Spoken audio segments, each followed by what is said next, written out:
All right, Bismillah ar-Rahman ar-Rahim. I think Hadiya, you're up. Okay. Um, Hi guys. Okay, it looks like people are trickling in now. Um, so welcome to our holiday cookie bake along. We're so glad you guys are joining us.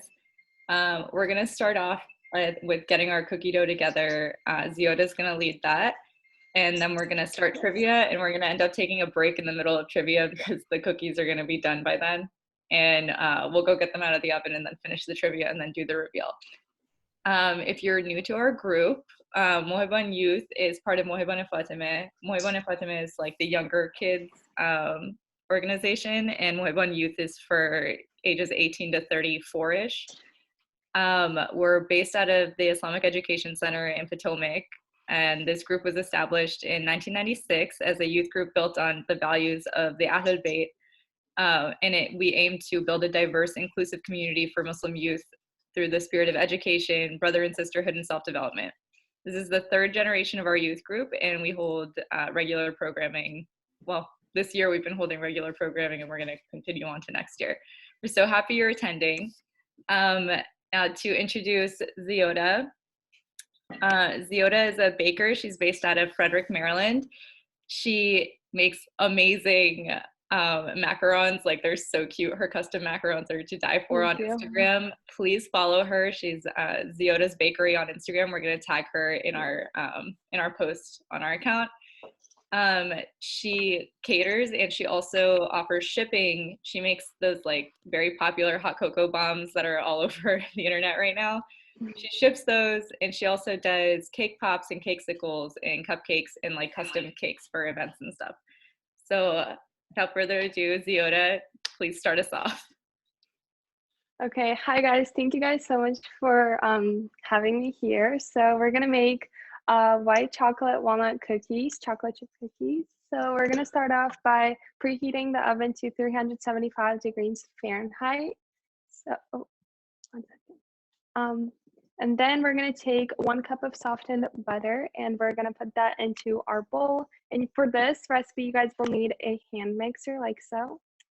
And so we'll just put this in here.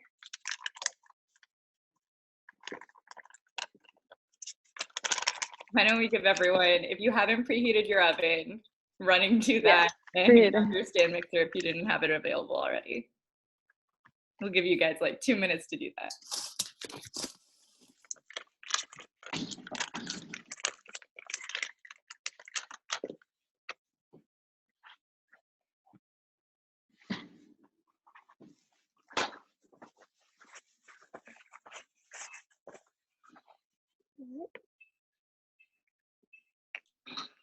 And folks are also encouraged to turn on your cameras and show your work live as we're going through the steps here to make this a little bit more engaging as well.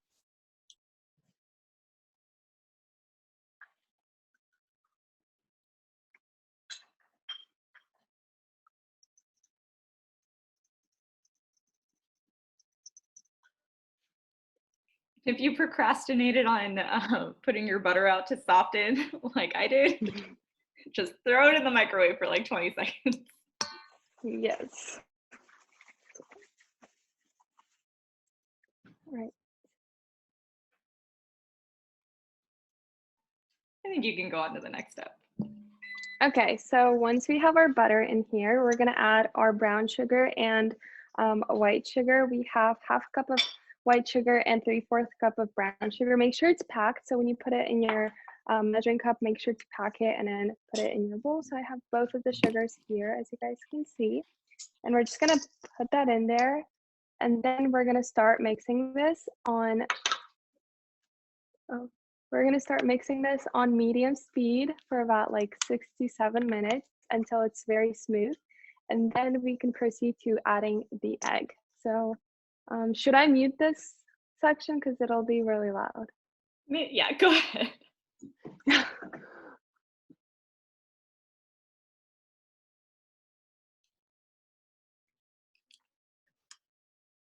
And so if you don't have an electronic mixer, it'll be a good arm day workout if you're doing it by hand.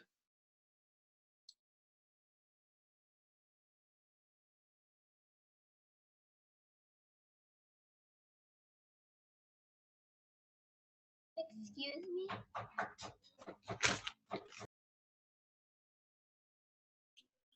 Hediya, I think we have a question. Go ahead. If you guys have questions, like go ahead and unmute yourselves. Pour in the butter and then what do we pour in? We put the brown sugar, white sugar and brown sugar. So 3/4 cup of brown sugar and 1/2 cup of white sugar. Okay. We put that in with the butter. Reza, do you want to type that into the group chat so like the ingredients list is there? Yep.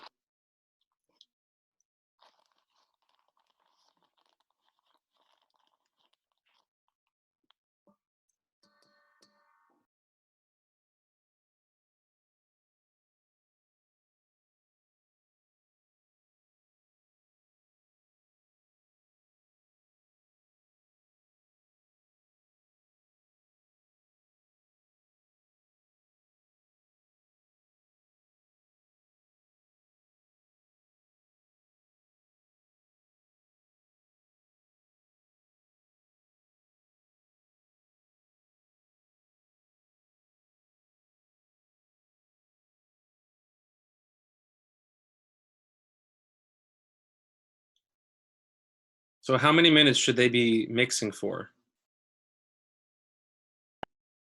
So the consistency you want is like super smooth and for the butter to be like almost like creamy. So usually it takes me about 6 to 7 minutes, but if your butter is not completely room temperature, it's on the colder side, it may take a little longer, but I'll show you guys the consistency when it's ready. Thank you.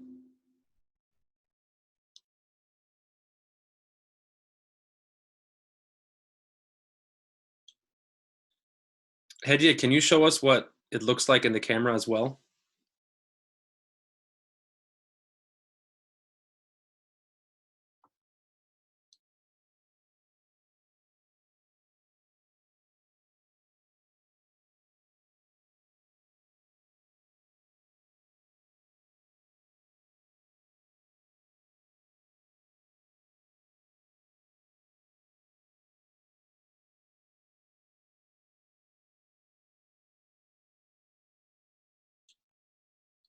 So what, if we can't see, what should it feel like? If we're touching the butter at this stage after what, 3 minutes of, churning, what should it feel like at this point? It should feel like soft dough, like the cookie dough when it's like right out of the fridge. It's like soft butter, like just soft texture. It doesn't have to be specifically like too soft, just like soft enough. Does that help explain it? Mm-hmm. So we're trying to move all the lumps. It should be pretty smooth. Yeah, smooth. That's it. It's spreadable consistency. All right, once we reach this point, we're gonna add our 1 egg. I have it cracked over here. So we're gonna add this. And then at this stage, you guys can add your almond extract if you're using it. I decided to use a vanilla extract because I don't like almond extract that much in my cookies, but it does make them taste really good if you like almond extract. So we're gonna add our vanilla at this stage. Imitation vanilla doesn't have alcohol. About a teaspoon or so. If you're using imitation vanilla, I would say 2 teaspoons. It doesn't have alcohol in it. All right, and then we're going to continue on mixing this until the egg is fully incorporated into our butter mixture.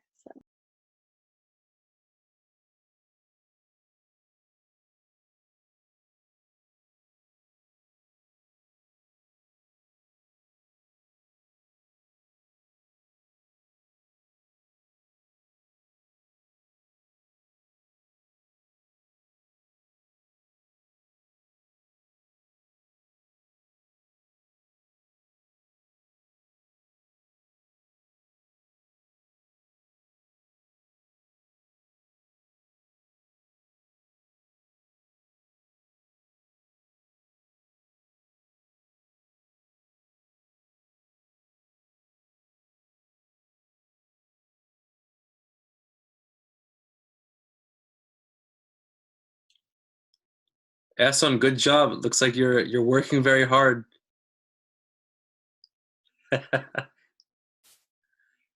If anybody else wants to turn on their camera so we can see what it looks like when they're baking and doing their work, we'd love to see the progress that you guys are making.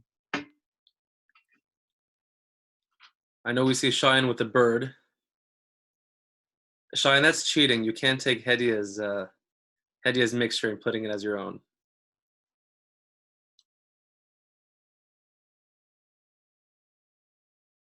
It's a collaboration. That's all.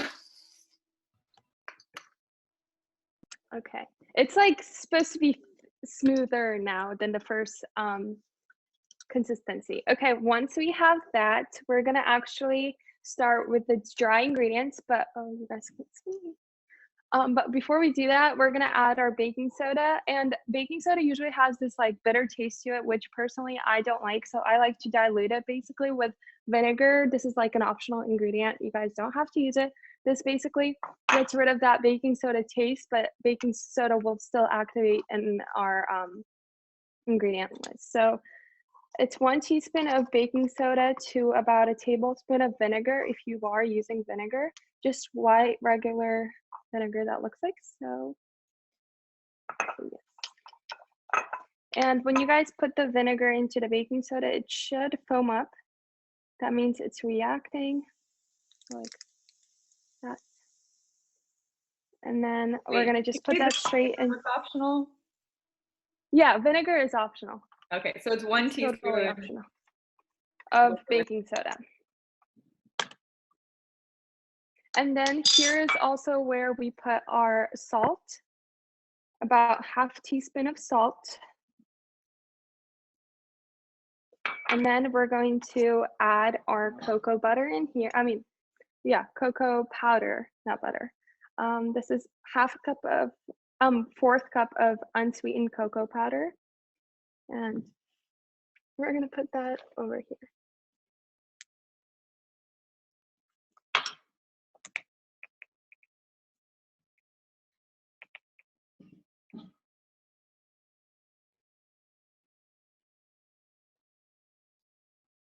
And then we're going to put our flour, which is 2 cups of flour. You don't have to sift it. Because we're going to blend this up with our mixer, you don't have to sift it. So just put that straight into the bowl as well. The next part is going to be tricky if you're just using a whisk. So just a warning, because it is a lot of dough. And so it's easier to use a little mixer. All right, did you guys all put that in?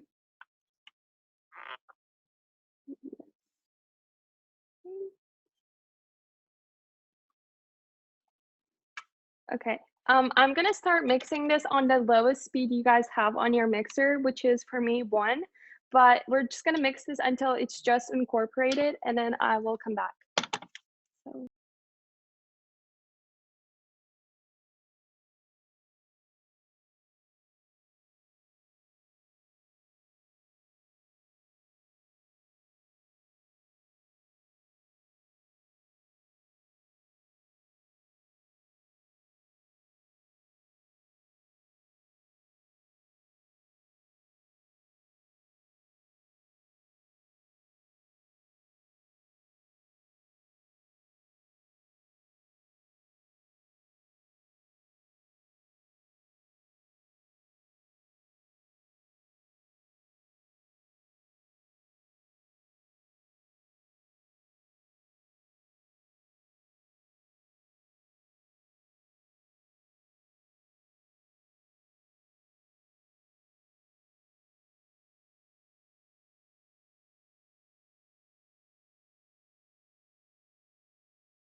Excuse me. Yes. I have a salted butter, so does that mean I have to put salt in too? No, you don't have to put salt if you have salted butter. Okay. Yes. Okay, guys, if you guys finished it, it should look like this thick, like almost like a brownie mix, just like in a dough form. It should look like this. And I'm gonna wait for the guy to finish it, the one who just asked me a question. If you're done with this step, either show the group or send in the chat that you're done, so folks know if you need more time. Or thumbs up. Thumbs up works too. Hediya, yours looks a little dry. You sure that's right? Do you want us to mix it in a little more, maybe? Because what we're trying to get is this dark color, and if you haven't mixed it in all the way, you'll get this like lighter color, and the texture will be a little drier. I'll keep mixing. Yes. Yeah, that looks, Mariam, that looks good. Yes. Okay, guys. So, did you give her 3?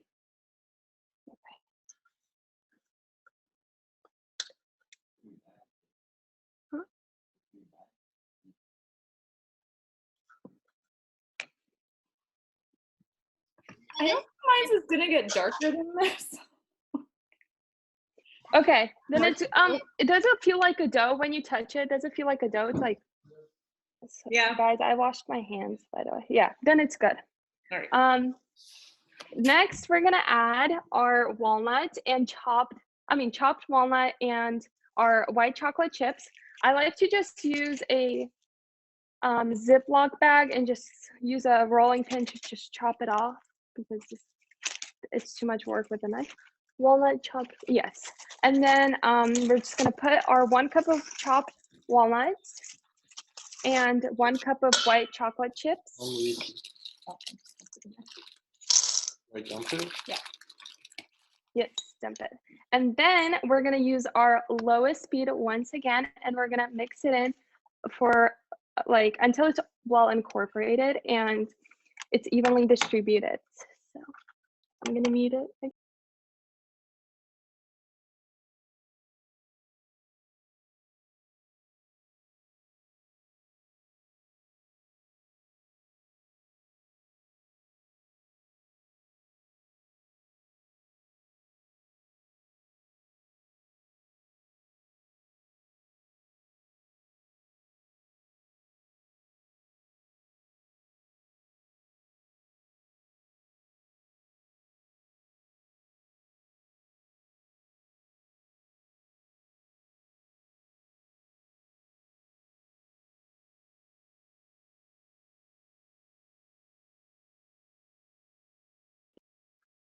So this step should turn out like so. I'm so sorry, guys. The quality is not good. But basically, you should see the chocolate chips and the walnuts in there, just like a regular chocolate chip cookie dough.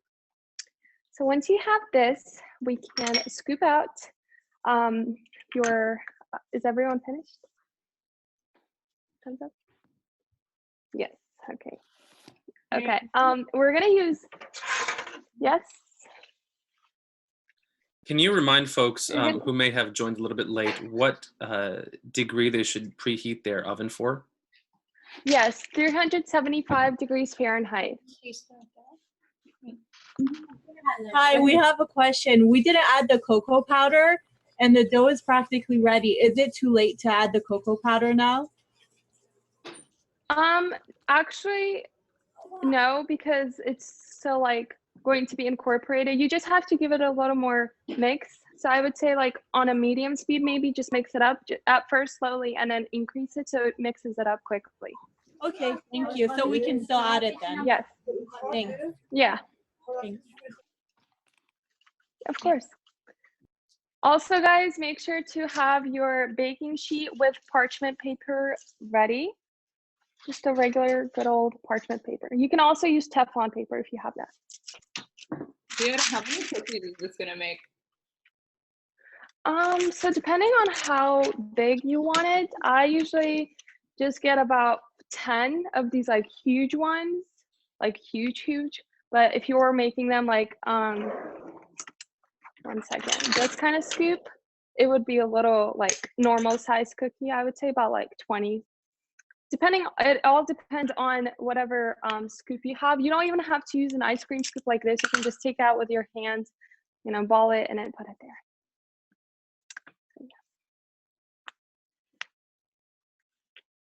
Did you guys like it? It smells so good. I don't know if you guys can smell it, but like it should smell really good.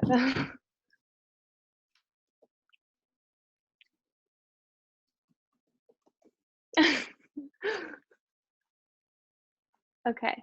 If everyone's ready, can you guys give me a thumbs up so we can proceed to the next step? Yes. Okay.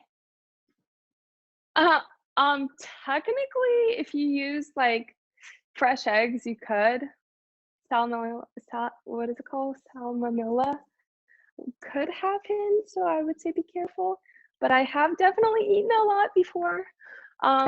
So, okay, next step, we're gonna actually scoop out our dough, and you just take some like so, like scrape it down. I mean, it's just an ice cream scoop. I think you guys know how to do this. And we're just gonna put this into our baking tray. I'm gonna try to show it here. Oh, like so. Can you guys see that? All right, so we're gonna do this. And oh, important step, make sure to spread them out because these will spread due to that baking soda. So make sure to spread them out about, I would say like this much in between. I don't know how many inches that is. About like 4 inches in between. Just spread them out horizontally, vertically. Let me show you guys what I'm gonna do. So we have one here.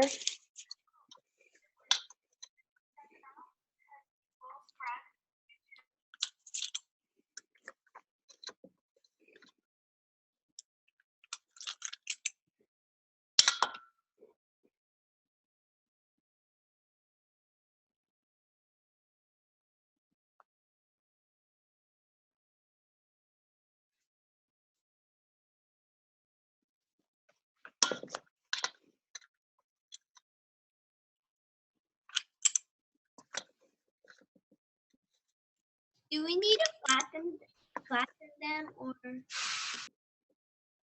I usually do flatten them, and what I use to flatten them is a back of like a bowl or something, like so. You just flatten them a little bit. Make sure to like if your bowl is very dry, make sure to put like a little bit of flour so it doesn't stick. But you just like make sure to do that, and then this will like help them basically spread evenly.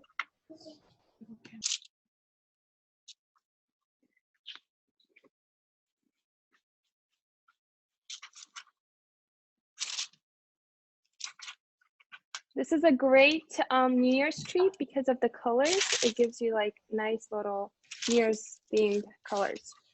Can we put like two trays because we have like 2 parts in our? Yeah, of course, yeah. I'm actually going to be using 2 trays as well. All right, this will go in the oven if you have your oven ready at 375. 1 second, guys. Okay, so this will go in the oven 10 to 12 minutes. Okay, the time depends on how you like your chocolate chip cookies. I personally like them chewy, so I like to underbake them a little bit. If you like it harder, then you can just like go up to the 12-minute mark. So we do it 10 minutes? Do you like them chewy? Then do 10 minutes. So if we want it hard, like then do 12 minutes. If you like it not too chewy but not too hard, 11 minutes. And then anything in between, depending on the texture you like it. And make sure once they come out of the oven, do not touch them. Let them cool completely for like at least 15 minutes because it'll still be like very, especially if you're just doing it for 10 minutes, very soft and fragile and you can like ruin them. So yeah, I hope you guys have fun baking and I'll see you guys after how many minutes? 10 to 12. Okay, yes. All right. Do I? Ziyoda, does this cookie dough freeze well? Like if you portion it Yeah, out? freeze it? up to, yeah. It goes in the freezer for up to 3 months, and for the fridge, it stays in the fridge for about like a week or two. Okay. I always pre-bake them because sometimes, you know, you have those craving days and then you just want to take it out, pop it in. Actually, you know what's more like convenient? If you take one of these Ziploc bags, fill it up and then flatten it. And then when you want to take it out, you just like rip this apart and then cut it into like, you know, like squares. It'll like be the easiest way. Like a So toolbox. definitely recommend that. Okay. Yeah. Thank you. I'm gonna save this one yeah. and freeze it later. Yeah, that's what I'm gonna do too. Okay. So do I like leave the meeting now? Oh no, you can leave, you can stay on. If you want, you can stay for trivia, Ziyoda, or come back in 10 minutes, 12 minutes. Okay. I'll stay, but I'll like mute for a second. Oh yeah, go ahead. All right, guys, I'm gonna go wash my hands and clean up for like 2 minutes. Then I'll come back and we'll have like 10 minutes of trivia and take a break to check on the cookies. I hope everybody set a timer. If you didn't, I set my timer for 10 minutes 2 minutes ago. So you'll know when I need to run. I'll be back. And in the meantime, if you want to join the Kahoot page, if you go to kahoot.it, and the game pin is up here, and then we'll get started with Kahoot in a few minutes.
Guys, just casually got flour all over my laptop. Sorry, it was worth it.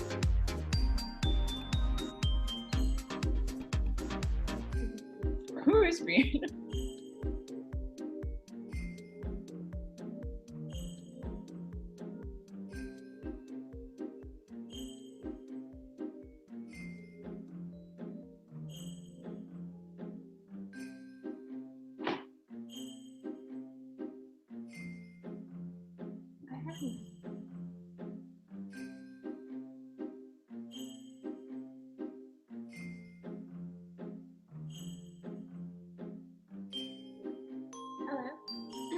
Are we ready to get started? Does anybody else want to join the Kahoot?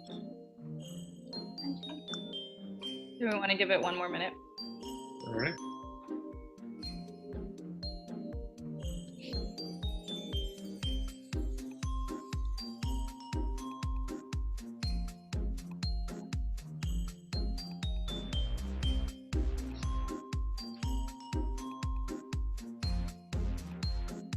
All right, I think we should get started. Let's go. All right, guys. Welcome to our Christmas spectacular. Question number 1. Where was Jesus, peace be upon him, born? Nazareth, Bethlehem, Jerusalem, or Alexandria?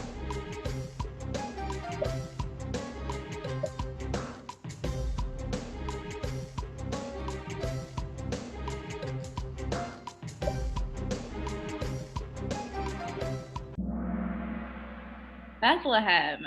So Jesus is Jesus of Nazareth, but he's actually born in Bethlehem. Nazareth is the town that he lived in most of his life in Galilee. All right, next question.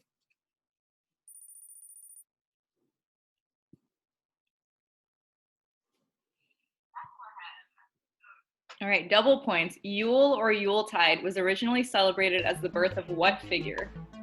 Jesus, peace be upon him, Caesar, Mithra, or Saint Nicholas?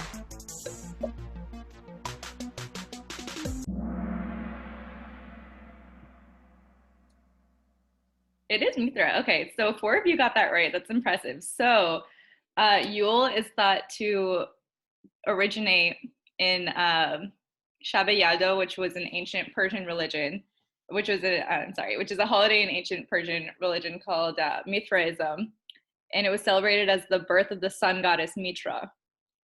This religion spread to Europe and was widely practiced among ancient Romans and Saxons and Celts.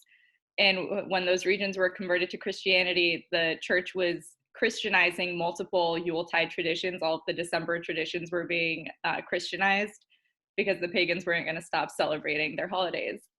So Yalda is thought to be the origin of the word Yule.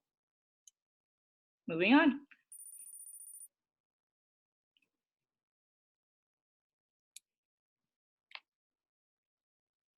The Yuletide traditions of ancient Egypt celebrated the birth of Horus, the sky god, the death of Apophis, the god of chaos, the death of Seth, the god of evil, or the return of Ra, the sun god.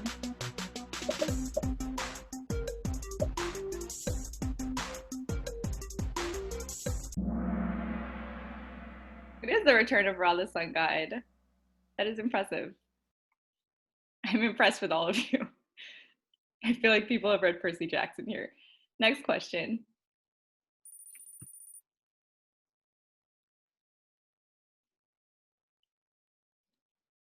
Okay, the word Yule, now synonymous with Christmas, is thought to have originated from Syriac Christians, ancient Persians, Britons, or Germanic peoples.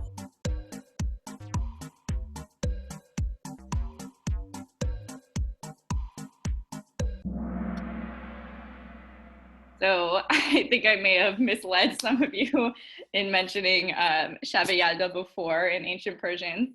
So actually, in Mithraism, the celebration that we now call Shaba Yalda was originally called Shaba Chelle, which is still a term that is used in Farsi.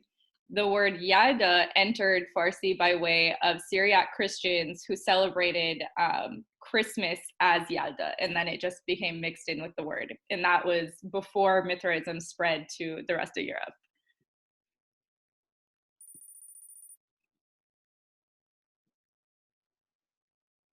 Evergreen plants like fir trees and holly carry what symbolism? Peace, love, everlasting life, or warmth?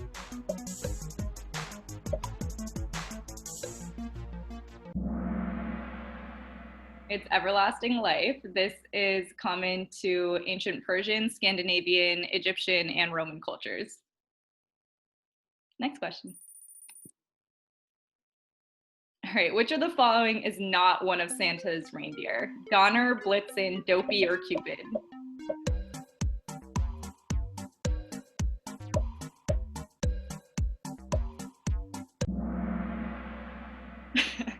That's correct. Dopey is one of the 7 dwarves.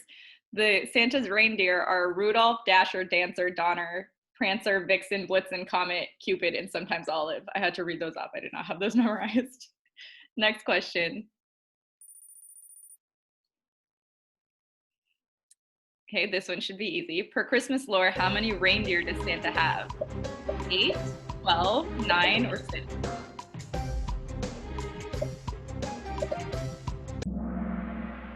It's 9. As I said, not 30 seconds ago, Rudolph, Dasher, Donner, Dancer, Prancer, Vixen, Blitzen, Comet, Cupid, and sometimes Olive, but I don't know if she's really counted. So next question. What about Rudolph? Oh, wait, should we pause? Okay, we'll do this question and then we'll pause. Which of the following is not a pre-Christian Yuletide festival? Yalda, Samhain, Saturnalia, or Yule? It It is Samhain. So Saturnalia is a midwinter festival that was celebrated in ancient Rome to welcome the winter solstice. Ziyoda is also a winter solstice celebration.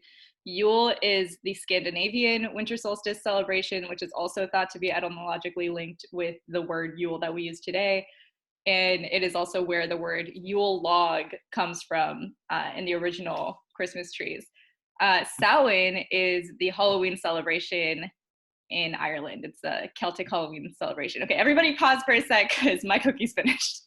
Don't move on to the next question. That's okay.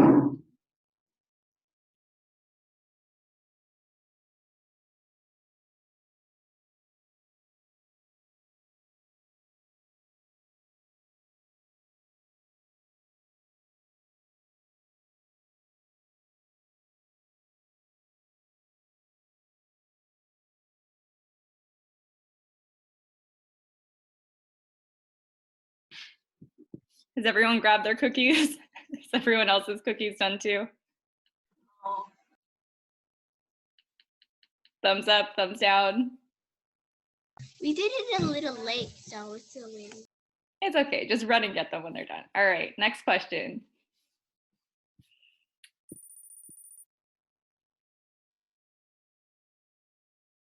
All right, which Hanukkah item represents the miraculous burning of 1 night's worth of oil for 8 nights? The menorah, a dreidel, kinara, or sufganiyot? This is the menorah. Yeah, everybody knows this one. The dreidel is a top. It's a game. A kinara is a Kwanzaa candelabra. It's not a menorah. And sufganiyot are jelly donuts, which are typically eaten during Hanukkah. But the menorah represents, hold on, let me look at my history note. This was considered a miracle that allowed the Jews in Jerusalem to reclaim their temple from the Greeks who had desecrated it by installing an idol of Zeus and sacrificing pigs within their temple. I believe they hid from the Greeks in the temple, and they only had 1 night's worth of oil to use that night, but they actually managed to make it burn for 8 nights. Next question.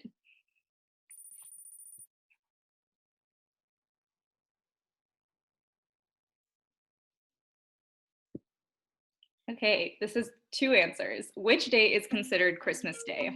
December 25th, December 31st, January 1st, or January 7th?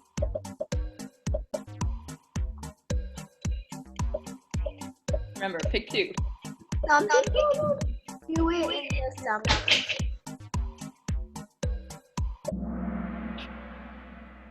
So the 2 right answers are December 25th and January 7th. In America, the one that we most regularly know is December 25th, but it's January 7th for Eastern Orthodox Christians and December 25th for Catholics and Protestants.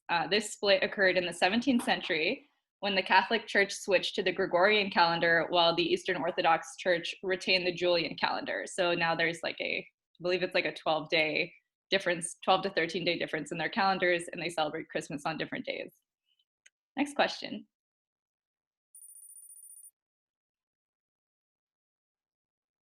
Okay, what time of year was Jesus born?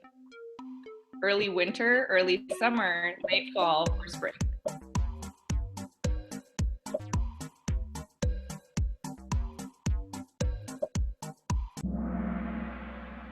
Okay, so the answer is actually early summer.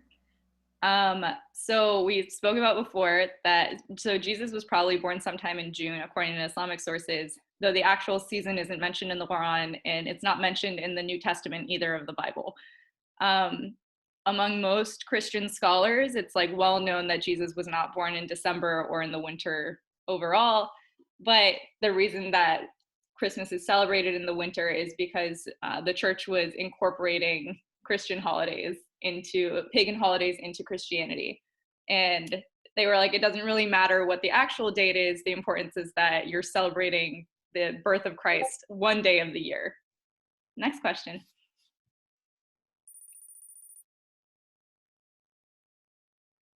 Okay, the highest grossing Christmas movie of all time was Elf, The Polar Express, Home Alone, or The Nightmare Before Christmas. It's Home Alone. Elf is pretty funny. I think it's up there, but it's definitely Home Alone. Next question. Christmas trees originated where? In Germany, England, Rome, or ancient Egypt?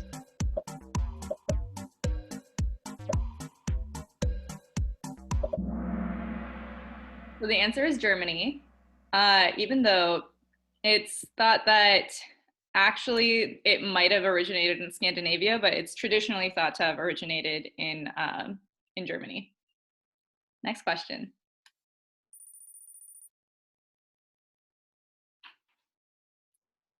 The real St. Nicholas on whom Santa Claus is based was from what country? England, Scandinavia, Germany, or Turkey?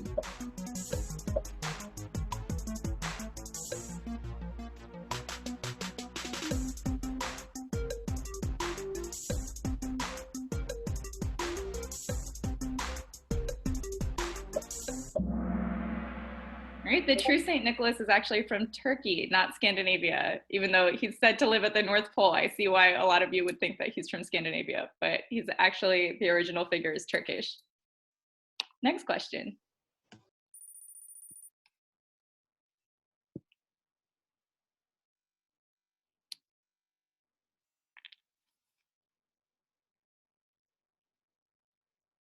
All right, what does Phyllis gift Michael Scott in the season 2 episode of The Office titled Christmas Party? A video iPod, an oven mitt, a foot bath, or a poster of babies playing saxophone?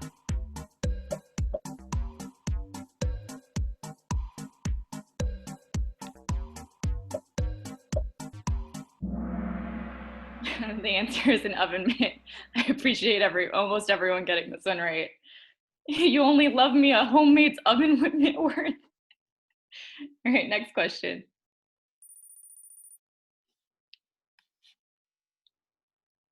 All right, in Christmas traditions, which plant is associated with romance? A Douglas fir, boughs of holly, mistletoe, or oak?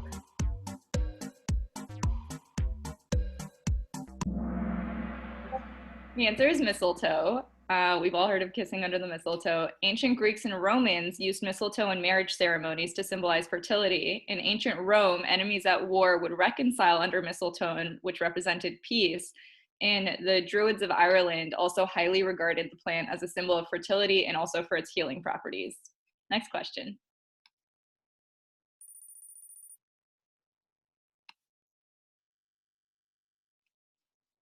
All right, where do the McAllisters live in the Home Alone movie? New York, Cincinnati, Paris, or Chicago? I love that movie. I watched both, like 2 of them. The answer is Chicago. The second one is Lost in New York. The first movie happens in Chicago. Next question.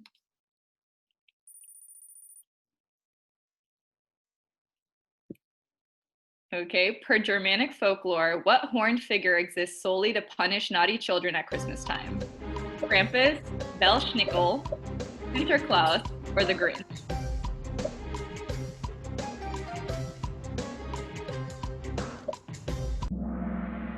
So the answer is Krampus. If you watch The Office, you may have thought that it was Belsnickel, but actually, while Krampus and Belsnickel seem to be pretty similar in that they have a stick that they like hit bad kids with, Belsnickel also gives out like prizes and gifts to good kids. Krampus only exists to hit bad kids and hand out lumps of coal. He doesn't give any gifts at all. He's also a lot more scary looking. He's got horns and might be a demon with a goat head in some accounts. There's even a horror movie about him. Sinterklaas is just a German version of Santa Claus, and the Grinch isn't a real like traditional Christmas monster. He's more modern. Next question.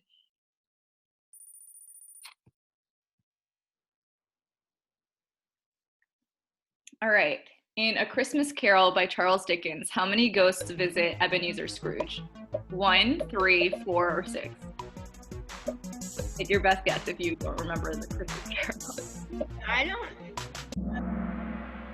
The answer is 4. Most of you said 3. So actually, if you said 3, you were probably thinking that the 3 ghosts were the ghosts of Christmas past, present, and future yet to come. But there's actually a 4th ghost that everyone forgets about. It's the ghost of Jacob Marley, who is Ebenezer Scrooge's business associate, who comes to him as the first ghost to warn him that the other three are coming. Next question, last question. This one should be a freebie. In How the Grinch Stole Christmas, the Grinch lives in the mountains above the town of what, which had ostracized him? Louisville, Whoville, Pamplemousse Pass, or Narnia?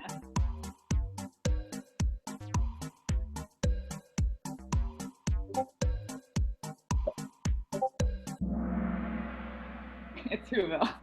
Louisville, Kentucky is a real place. It's not where the Grinch stole Christmas. All right.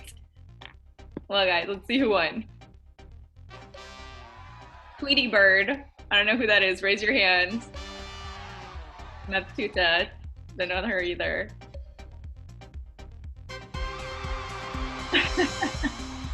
Congrats to Shaya. All right, guys. Well, thank you for playing. I hope you enjoyed this trivia, which I spent too much time